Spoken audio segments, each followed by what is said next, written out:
আমি suicide attempt করি। একজন সাইকোলজিস্টের কাছে গেছি, একজন সাইকিয়াট্রিস্টের কাছে গেছি। Hello everyone, welcome back to my channel after so long time. মানে আমি যদি বলি যে ইউটিউবে ভিডিও বানাচ্ছি তাহলে অ্যাটলিস্ট 1.5 ইয়ার বাদে বানাচ্ছি আমি। আর এই ভিডিওটা বানানোর কথা ছিল আজ থেকে প্রায় 7 মাস আগে, কারণ তখন আমি জাস্ট একটা হিমশৈলের চূড়া দেখে ভয় পেয়ে গেছিলাম আর ভেবেছিলাম I can cope up with this, আমি খুব স্ট্রং, আমি খুব ব্রেভ। বাট ওটা কিছুই ছিল না আমার লাইফে। তখনই ভেবেছিলাম এরকম একটা মোটিভেশনাল টাইপস ভিডিও বানাবো, কিন্তু তারপর থেকে আমার লাইফের প্রচুর আপস অ্যান্ড ডাউনস গেছে। মানে আপ ছিল না, ডাউনই গেছে। তার মধ্যে থেকেও কিছু পজিটিভিটি বেঁচে ছিল, যার জন্য আমি এখনও এখানে দাঁড়িয়ে আছি।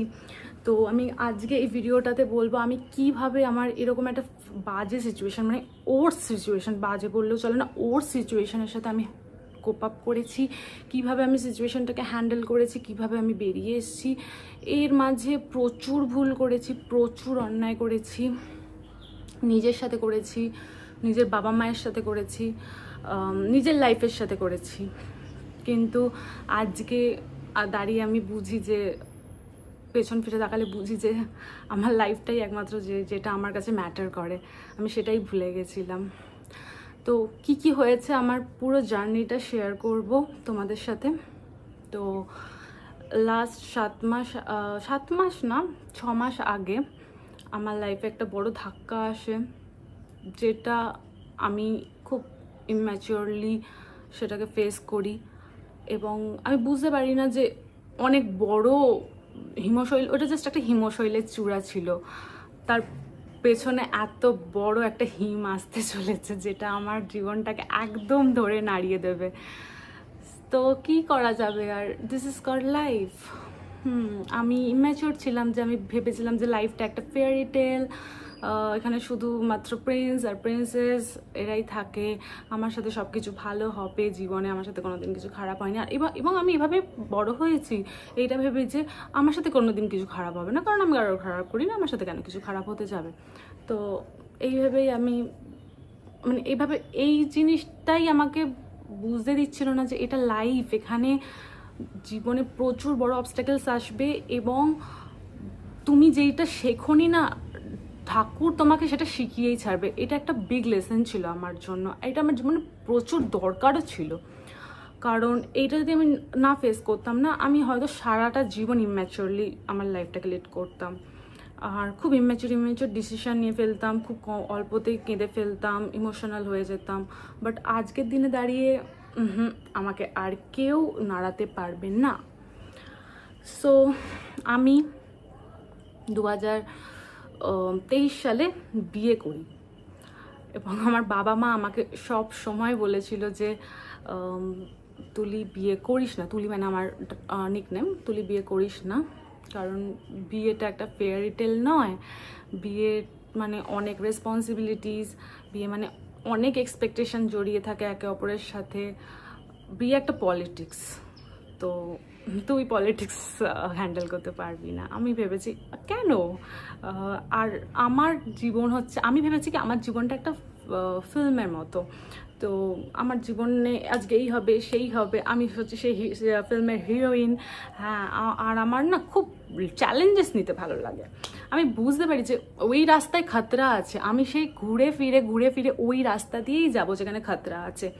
তো আমি অ্যাজ ইউজুয়াল বিয়ে করে নিই এবং আজকের দিনে দাঁড়িয়ে আমার মাত্র 26 ইয়ার্স ওল্ড। তো আমি অলরেডি 3 ইয়ার্স ম্যারিড, অলমোস্ট, মানে 2.5 হয়েছে, আর কিছুদিন বাদে 3 ইয়ার্স হয়ে যাবে।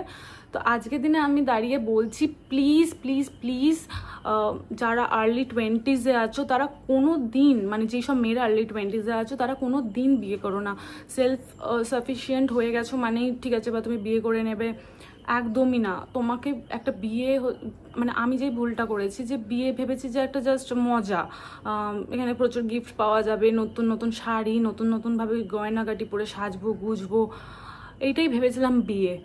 বাট না, রিয়ালিটিতে বিয়ে মানে এটা না, বিয়েতে প্রচুর রেসপন্সিবিলিটিস আছে, প্রচুর অনেক কিছু আছে। হয়তো আমি এখনও রেডি নই বিয়ে করার জন্য হয়তো, কিন্তু কি করব, বিয়ে করে ফেলেছি। তো কিন্তু যারা এখনও বিয়ে করনি এবং ভাবছো যে না আমাদের লাইফটা তো খুব সুন্দর, আমরা খুব কম্প্যাটেবল, সব কিছুতে ভালো, তাদের বলবো প্লিজ বিয়ে করো না তোমাদের আর্লি 20s-এ, বিকজ আর্লি 20s-এ কোনো মেয়ে ম্যাচিওর হয় না, ঠিক আছে?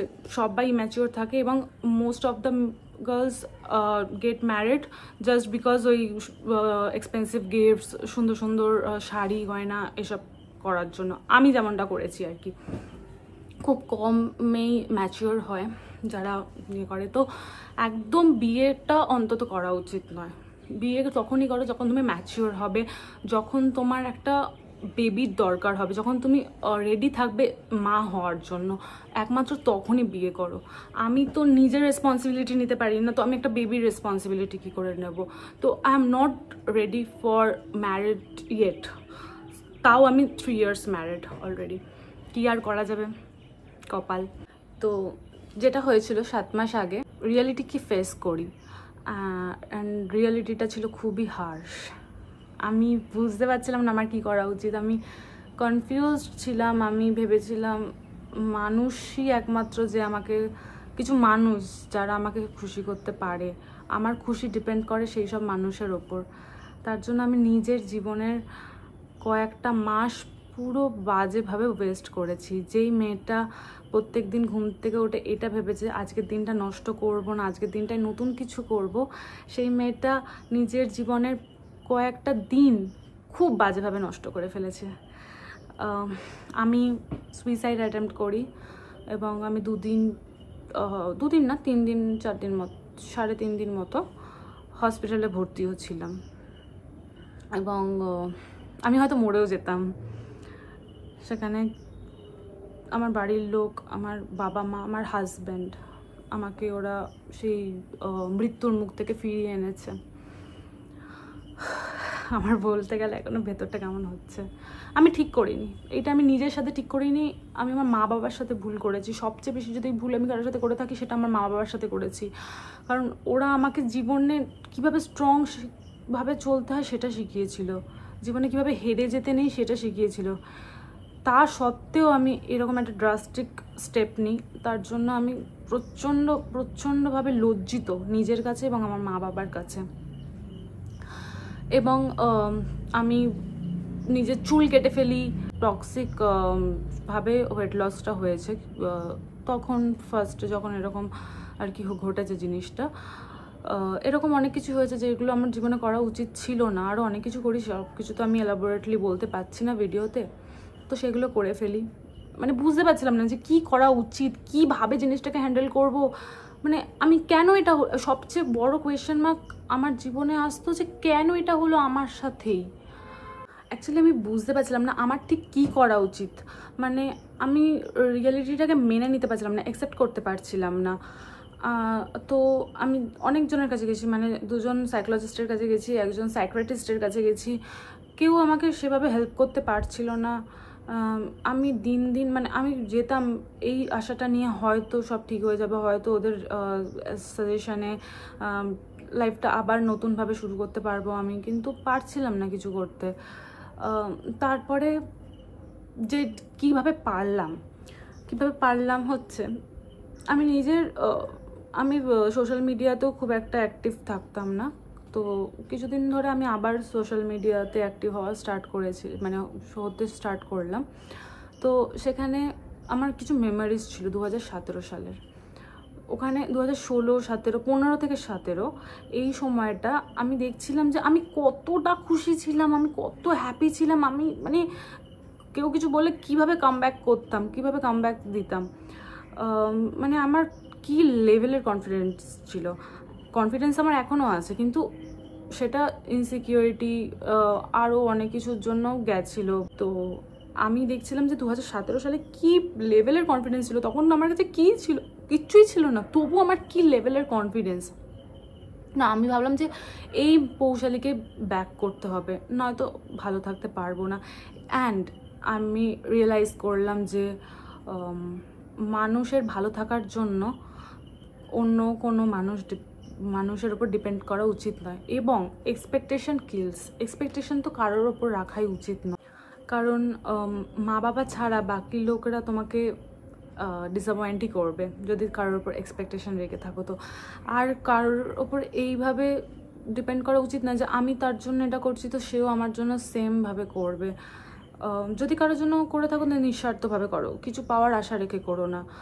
আর আর যদি না করতে, যদি সেটাই মনে হয় যে না আমি করছি তাই করতে হবে, তাহলে প্লিজ করো না। যেটা আমি ভুল করেছি, আমি ভেবেছি আমি করছি আমার জন্য হয়তো কেউ করবে, কিন্তু না, করাটা উচিত মানে এটা ভেবে চলাটা উচিত না। এই এক্সপেকটেশনটা থাকলে লাইফে চলা যাবে না, যেটা আমি পারিনি চলতে। আজকের দিনে দাঁড়িয়ে আমি যখন পেছন ফিরে তাকাই, আমি দেখি যে আজকে 26 বছর বয়সে আমার এত অ্যাচিভমেন্ট, মানে আমি 6 ডিজিট স্যালারি ইনকাম করি, আমি নিজের গাড়ি আছে আমার, আমি নাচ জানি, আমি রান্না করতে পারি। এমন নয় যে না বাবা আমি রান্না করতে পারি না, আমি কী হয়েছে, আমি তো পড়াশোনা করেছি আমার দ্বারা হয় না, আমি রান্নাও করতে পারি, আমি অনেক কিছু করতে পারি। এবং আমি যদি পেছন ফিরে তাকাই এই লাস্ট 7 মাস, আমি যখন এই কিছুক্ষণ আগে বললাম না আমি আমার লাস্ট 7টা মাসের কিছু মাস ওয়েস্ট করেছি, কিছুদিন অবশ্যই কিছুদিন ওয়েস্ট করেছি আমি, কিন্তু তার মধ্যে থেকেও আমি যেটা করেছি, যেই আমার স্বভাব যেটাকে আমাকে অ্যাচিভ করতে হেল্প করেছে, মানে আমি সবসময় চাই যে কিছু করবো। এই খিদেটা আমার মধ্যে রয়ে গেছে যে আমি যেইটুকানি করেছি সেটা সাফিসিয়েন্ট না, আমাকে এর চেয়েও বেশি করতে হবে, এর চেয়েও বেশি আমাকে পেতে হবে। তো আমি যখন পেছন ফিরে তাকালাম, আমি দেখলাম যে এই বছর আমি ওয়েট লস করেছি। অবশ্যই কিছু যখন ফার্স্টে এরকম ঘটনাটা আমার জীবনে ঘটেছিল, আমি কিছুভাবে মানে একটা বাজেভাবে ওয়েট লসটা করেছিলাম, এই 3-4 কেজি মতো কমে গেছিলো। কিন্তু তারপরে আমি ডায়েটিশিয়ানের সাথে কনসাল্ট করে এই সিচুয়েশনের মধ্যেও আমি হেলদি খাবার খেয়ে, হেলদি লাইফস্টাইল তো বলবো না, বা হেলদি খাবারকেই বলছি, হেলদি খাবার খেয়ে আমি নিজের প্রায় 8 কেজি ওয়েট লস করি। ঠিক আছে, আমার পিসিওএস ছিল, সেই পিসিওএস ফ্রি লাইফ লিড করছি আমি এখন। আমার পিসিওএস নেই। তারপরে আমি গাড়ি চালাতে শিখেছি, স্কুটি চালানো শিখেছি। স্কুটিটা আমি চালাতে পারতাম না, টু বি ভেরি অনেস্ট। এবছর আমি সেটা শিখেছি এবং নিজে একটা নতুন করে নাচ করা স্টার্ট করেছি এবং একটা নতুন ডান্স ফর্মও শিখেছি, ওড়িশি শিখেছি আমি। এবং আমি কিছুদিন আগে দার্জিলিংয়ে গেছিলাম নাচ করতে। আরও প্রচুর জিনিস আছে কিউতে, মানে সবাই এখনই ডিসক্লোজ করছি না, সবাই দেখতে পারবে আস্তে আস্তে। আমি এই ইউটিউবেও অ্যাক্টিভ হলাম। আমি এবার থেকে নিয়মিত না হলেও মাঝে সাঝে ভিডিও আপলোড করবো। এই যে 6 মাস 1.5 মাসের যে একটা গ্যাপ পড়ে যায় না আমার জীবনে, সেটা আমি আর চাই না যে হোক। আমি এই ইউটিউব জার্নিটাও আবার আজ থেকে শুরু করলাম। আমার কিছু যদি কষ্ট হয়, আমি যদি মনে হয় যে কাউকে বলতে পারছি না, সেটা আমি ইউটিউবে এসে বলবো, সবাইকে বলবো। আর আমি তো এই জিনিসগুলো আমি এতদিন অ্যাচিভ করেছি। আরও খুব তাড়াতাড়ি আমি জানাতে পারবো আমি আরও কী করেছি এবং করছি, সেটা খুব তাড়াতাড়ি শেয়ার করব। তো আমি যদি দেখি যে এই বছরটাও আমি ওয়েস্ট করিনি, কিন্তু পুরোপুরি এই বছরটাও অনেক কিছু করেছি যেটা বাকিরা করেনি। আর আমি কাদের দ্বারা এফেক্টেড হয়েছিলাম, যাদের লাইফের কোনো মোটিভ নেই। হ্যাঁ, ঘুম থেকে উঠে যারা ভাবে যে লোকের বাড়িতে কি ঘটনা ঘটছে সেটা জানি, নিজের লাইফ বলতে কিছু নেই, নিজের লাইফ বলতে সোশ্যাল মিডিয়া করা, সোশ্যাল মিডিয়াতে অ্যাক্টিভ থাকা, আর তাদের জীবনের কোনো পারপাস নেই, তারা তো অবশ্যই জ্বলবে না আমায় দেখে। এটা তো স্বাভাবিক। আমি যে ভাবছিলাম না, একটা বড় কোয়েশ্চেন মার্ক যে কেন আমার সাথে এটা হলো, আমার সাথে এটা হওয়ার ছিলই। কারণ 26 ইয়ার ওল্ড একটা মেয়ে, তার লাইফে এতটা অ্যাচিভমেন্ট, এটা আমাদের সমাজ মেনে নিতে পারে না, এবং সমাজ হিংসা করবে। এবং নজর, আমি আজকের দিনে বুঝে গেছি নজর খুবই রিয়েল। আমি যদিও নজর লাগালে কারোর কিছু হয় না, কিন্তু আমার নজর লেগে যায়। তো নজর হচ্ছে রিয়েল। আর আমি এইটুখানি বুঝেছি, আমি সেই সব মানুষদের জন্য আমার লাইফের একটা দিনও আর নষ্ট করবো না, যাদের লাইফের লাক্সারি চলে আমার জন্য, যাদের লাইফের এন্টারটেইন হচ্ছি আমি সেই সব মানুষের দ্বারা এফেক্টেড হব না যারা আমার সামনে একরকম কথা বলে, আমার পিঠ পিছনে আর একরকম কথা বলে, যাদের জীবন আমাকে ছাড়া এক ফোঁটাও চলে না, তারাই আমার ব্যাপারে এইসব করে। তো আমি এফেক্টেড হব না সেই সব মানুষ দ্বারা আর, কারণ এইটা আমি বুঝেছি। আমি সেই মেয়েটা হয়ে যাবো 2017 সালে যে মেয়েটা ছিল, একটা হ্যাপি বাবলি, কিছুকে তোয়াক্কা করে না, কিছুকে পরোয়া করে না, শুধু নিজের জীবনটা ফুললি বাঁচতে জানে, সেই মেয়েটা হব আবার আমি। I should be thankful to God for this the life I am living right now. আর আমি সেই সব কটা মানুষকেও থ্যাঙ্কস জানাতে চাই যার যে খবর নিয়েছে এই সময়টা যে আমি কেমন আছি, আমি যদি আমার হেল্পের দরকার হয় তারা সবসময় আমার পাশে আছে বলেছে, এবং আমার কিছু ইম্যাচিওর কাজে আমার সঙ্গ দিয়েছে। তারপরে আরও অনেক বন্ধুরা আছে যাদের সাথে আমার এরকম নিয়মিত কথা হয় না, কিন্তু তারা পর্যন্ত আমাকে মোটিভেট করে সব সময়, যে বলে যে তুই ইউটিউব ভিডিও বানাস না কেন রে। আমি বলি যে না রে, নিজের লাইফটা মানে সোশ্যাল মিডিয়াতে দেখিয়ে না এত নজর লেগে গেছে, আমি আর ইউটিউব করবো না। তারপর যে তুই ইউটিউব করবি, নজর তোকে দেবেই, সে তুই দেখা চাই না দেখা, তো ইউটিউবে ভিডিও কর, এমনি ভিডিও মানে নিজের যেটা পছন্দ সেটা কর। তো ওদের দ্বারা আমি অনেক মোটিভেটেড হয়েছি। আর আমার লাইফে না সবসময় ইন্সপিরেশন দরকার হয়, তো আমি মানে নিজের জীবনটাকে না একটা ছোট্ট খোলসে ঢুকিয়ে দিয়েছিলাম, আর আমি নিজের জীবনটাকে একটা ছোট্ট খোলসে ঢোকাবো না। আমি ইন্সপায়ার্ড হতে থাকবো সেই সব মানুষগুলো থেকে যারা ওভার অ্যাচিভার, যারা প্রত্যেক নিয়ত কিছু না কিছু অ্যাচিভ করে চলেছে। আমার ফোকাস হবে সেই সব মানুষগুলোর দিকে, আমার ফোকাস হবে না সেই মানুষগুলোর দিকে যাদের জীবনের কোনো মানে নেই, যাদের জীবনটা চলেই আমার ব্যাপারে পিএনপিসি করে। তো এইখানেই আমাকে তোমরা সবাই হেল্প করো, সাপোর্ট করো, যাতে আমি আমার এই ইউটিউব জার্নিটা আবার যেমন আজকে থেকে স্টার্ট করলাম এটাকে কন্টিনিউ করতে পারি।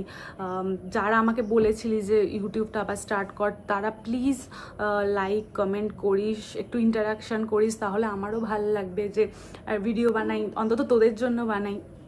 জানি একদিনে সাকসেস আসে না, অনেক তার পেছনে খাটতে হয়, আর আমি খাটতে রাজি আছি। So keep supporting, keep showing love to me, and যদি ভাল লাগে থাকে এই ভিডিওটা তাহলে অবশ্যই একটা লাইক কমেন্ট করে দিও, আর সাবস্ক্রাইব করো আমার চ্যানেলকে। আরও নতুন নতুন জিনিস আসতে থাকবে আমার চ্যানেলে। আর আমি যেটা বললাম যে আমি আরও অনেক কিছু করছি লাইফে, সেগুলো আমি শেয়ার করতে থাকবো।